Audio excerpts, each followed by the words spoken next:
What is happening, everybody? This is Cody, aka D Prodigy, breaking down the Thursday night showdown slate featuring the Rams, the Bills. This is the first game of the regular season. I'm breaking it down with Tyler. I'm excited about this. I'm excited about this slate. I'm excited we have regular season football, not preseason. How do you feel about the slate so far, my man? Man, I'm just loving this to get back into some NFL research. I mean, I know we hit the preseason a few times, hit most of those slates up, but it ain't nothing like the NFL regular season because the coaches are going to play their dudes. You don't have to worry about playing time. It's full to go now, boys, and I can't be more excited about NFL. Right. So I have DraftKings pulled up, and we also have Yahoo. There's definitely some interesting price tags on Yahoo, like we were talking about beforehand. We'll get to those prices when we start breaking this down. Before we begin, let's start with Buffalo. We can shoot basically breaking down Buffalo first, then we can go to the Rams, and then we'll kind of dig deep on Yahoo, looking at those prices. But talk to me about this Buffalo team. What do you expect out of this Buffalo team going against the Rams? But from last year, the Rams were such a good defense, like especially on the ground, and these Buffalo running backs are it's a mess almost at the moment. Like Singletary was great at the end of last year, but they ended up drafting James Cook to come in and maybe fill that third down role. But they still have Zach Moss around, who was inactive for multiple games last year, but punched in Right. multiple touchdowns and stole so many touchdowns from Singletary at multiple points last year. And you look at their preseason work, and Cook really worked and operated out as that third back in, and it was mostly a Singletary Moss show. So I don't know exactly what they're going to do. I assume that Singletary will get early work and get the most work with maybe Moss cleaning up some goal line carries. So with his price tag down there at 3,000, it's not a bad look to see him fall in the end zone a couple times. Agreed. So starting kind of at the top, Josh Allen, obviously, I love Josh Allen here. He's basically the runner. We know he can get you rushing yards. We know how fast he's on the feet. I like Josh Allen. He always has the weapons to thrive. I'm not scared of this defense on the passing game wise. I think he can easily light it up on the scoreboard. We know what Josh Allen is capable of. There's not really much to say about Josh Allen other than just play him. If you want to fade him, if you want to go pull a Rams, I don't blame you. But again, at the same time, I like me some Bills. I like Josh Allen. I like his weapons. How do you feel about Josh Allen on the slate? I mean, I love Josh Allen at all times, man. He's just too good. He's a fantasy quarterback one in pretty much every draft I've gone with, and the the Rams have a good defense, but it's still Josh Allen. He's still incredible, and he's able to do kind of everything that you need him to do. He's able to rush. He's able to pass for 300 yards. He can get you those bonuses on DraftKings. I mean, like I said, you got Gabe Davis, you got Dawson Knox, and then of course the beast and Stefon Diggs. So he's got plenty of options. And with a 52.5 game total, like Vegas expects high scoring, and I do as well. So love Josh Allen. Exactly. So talking about his pass catchers, Stephon Diggs, obviously the number one on the team. I like what he can do. He's going to go up against the Jalen Ramsey. Again, I don't mind Stephon Diggs whatsoever. I think he's obviously one of the best options on the slate. Um, but Gabriel Davis, everybody's going to play Gabriel Davis. I know you love him. Everybody, though, is touting him up in drafts. Everybody's touting him up in best ball. Everywhere you look, you see Gabe Davis's name on Twitter. What do you like about Gabriel Davis on this slate? I mean, he's a guy that can break the top off immediately. He makes big plays. That touchdown game last year where he was a 4 touchdown game that he like just kind of like erupted. I mean, he's made great plays, home run touchdown plays types as a rookie, and then did some of that stuff last year. But also started to see a greater snap share towards the end of the season last year, which is a lot of people were concerned about. He didn't 40-50% snap share early part of the season last year, and it's hard to get enough volume to be fantasy relevant or even DFS relevant sometimes in that regard. But now with all the vacated targets, losing Beasley and Emmanuel Sanders, he could fill into that volume role along with being able to take the top off of the defense, especially going against number two corners. Like Diggs is going to attract the main guy on the other side, and I think Gabriel Davis has a plenty of talent to make it work and still take top off to the top off of defenses. So as a home run threat and being attached to Josh Allen, I mean, just sign me up. Like I do like his price tag at 7.2. That is a mid-range option for you. Kind of looking at the other receivers, this is what we need to talk about is Isaiah McKenzie. So we talked about this also before. He's leading towards trying to play. I know he wants to play, I know Isaiah McKenzie's, like I said, he's been saying he's wanting to play, that you can't keep me off the field. We'll see. I don't mind Isaiah McKenzie at 2-4. I like the home run ups, like you were saying. I think he's going to see a good snap share. But if he's out, we need to take a look at Jamison Crowder. Jamison Crowder at 5,000 is going to see a huge boost in snaps if Isaiah McKenzie is out. Right now, if Isaiah McKenzie's a full go, I love him at 2-4. If he's out, then I'm going to take a peek at Jamison Crowder at 5,000. What do you think of those two guys filling in the third role? Yeah, for McKenzie, yeah, for the McKenzie guy, like in an offense like the Bills, like you can look at all of those pass catchers, and especially a guy, like McKenzie, who's known as a speedster and get down the field and make plays. So I don't mind going to him. He's what was the price? Really cheap, 2,400. So yeah, at that price, like you can't really go wrong. I mean, one play with that dude, he's made your lineup. So going to him, if he is injured, then going to Crowder is not a bad play there. He is 5,000 for him, and he is a really good possession receiver. And they rested him in a lot of the preseason game, which means to me like they really value him and want him on the field.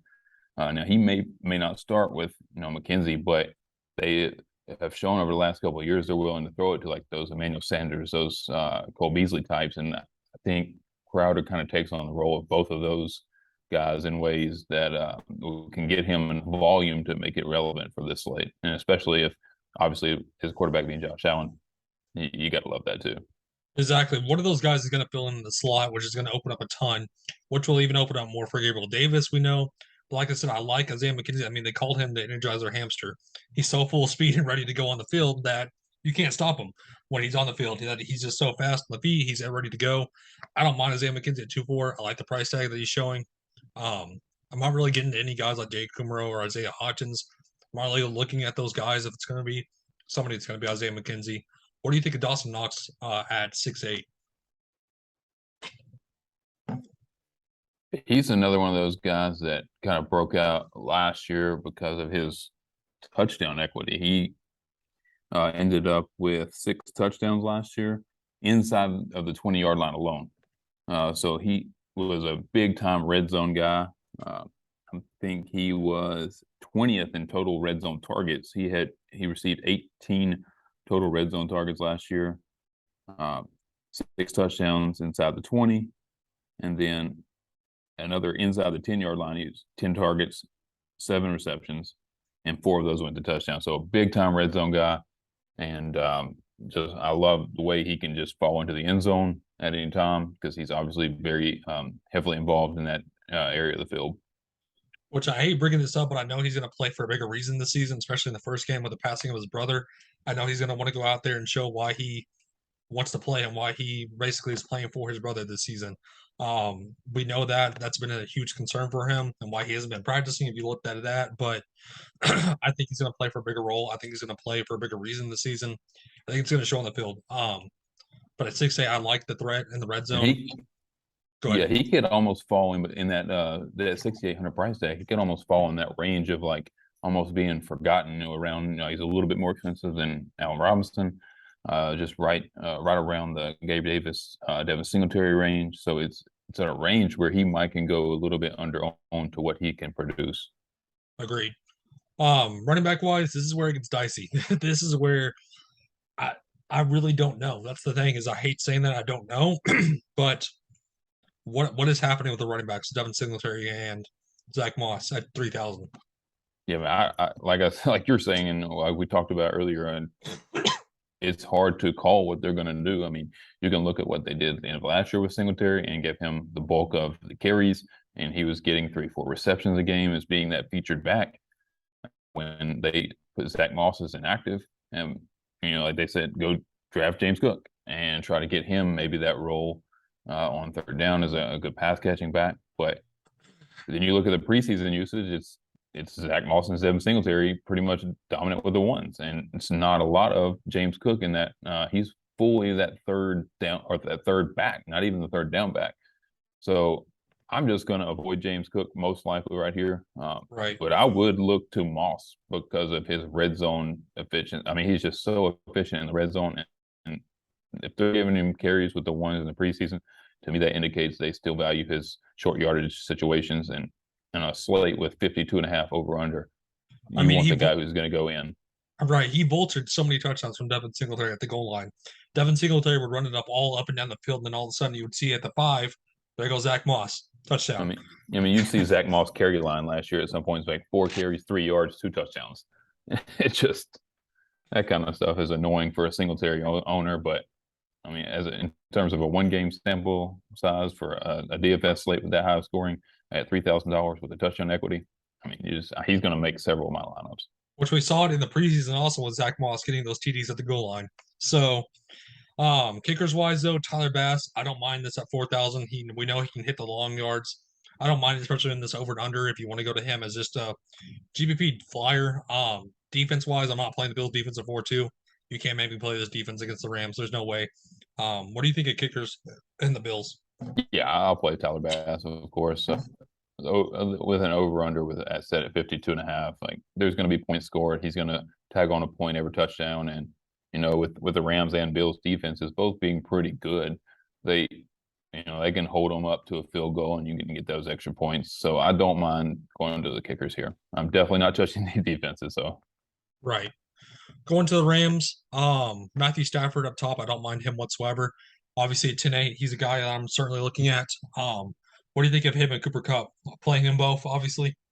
yeah, I'll play them. I'll play several lineups, of course, and I'll try to stack those guys up. I mean, you almost have to stack both of them. I mean, if Cup's price tag at 12.4, he's going to have to score a touchdown or two to be, like optimal. I think especially with that big price tag, and especially if you play him at the captain, which I don't see how you could even fit a lineup in like that.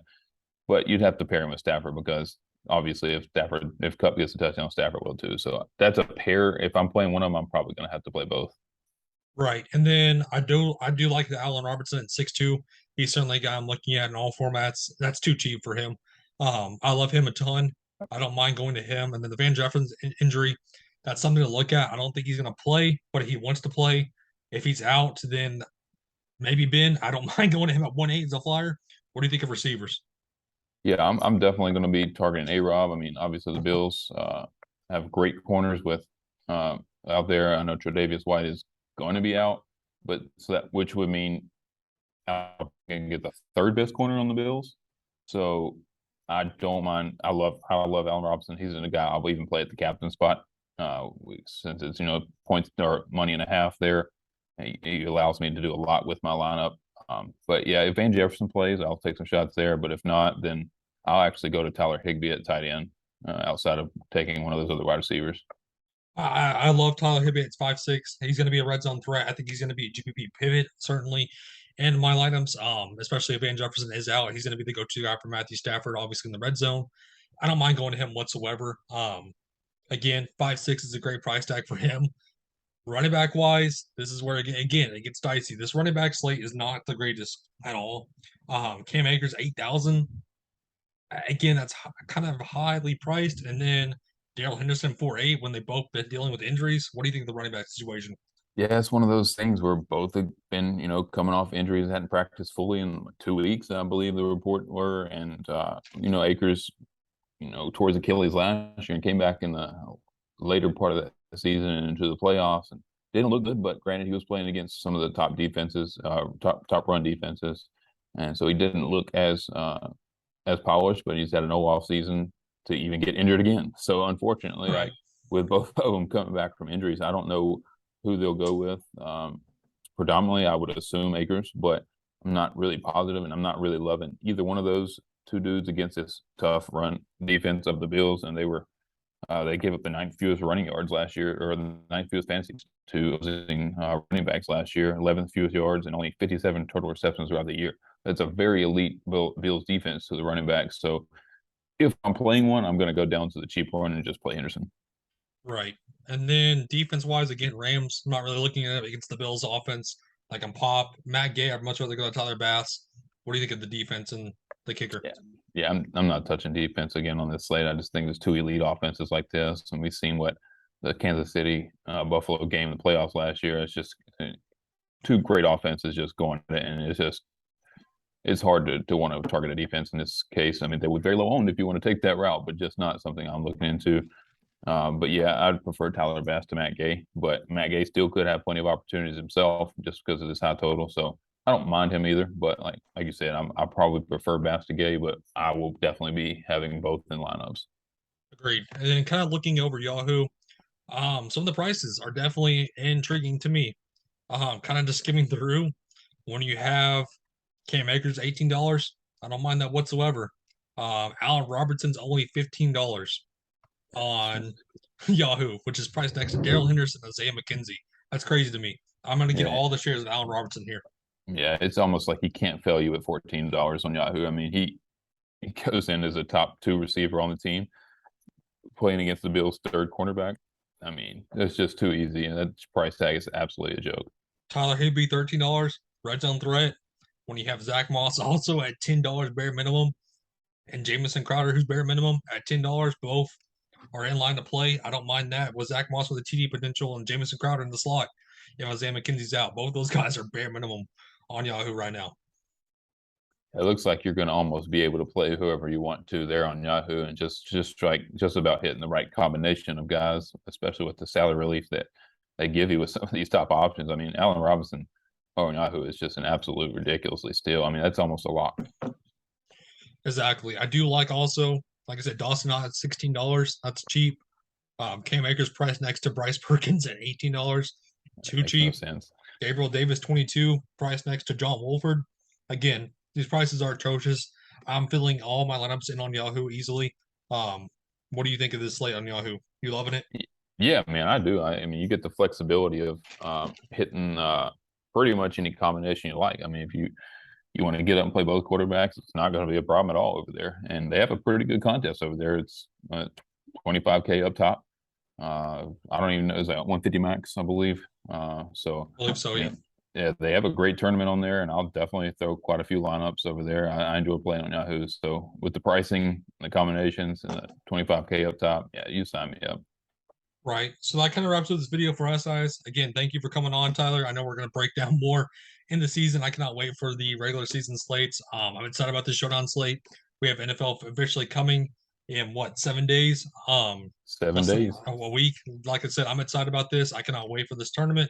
We have big tournaments coming up, obviously, for the first week of the NFL. But closing out, do you have any last minute thoughts, my man, before we head out of here? No, I think we covered everything that I wanted to cover, and we're ready to rock this slate.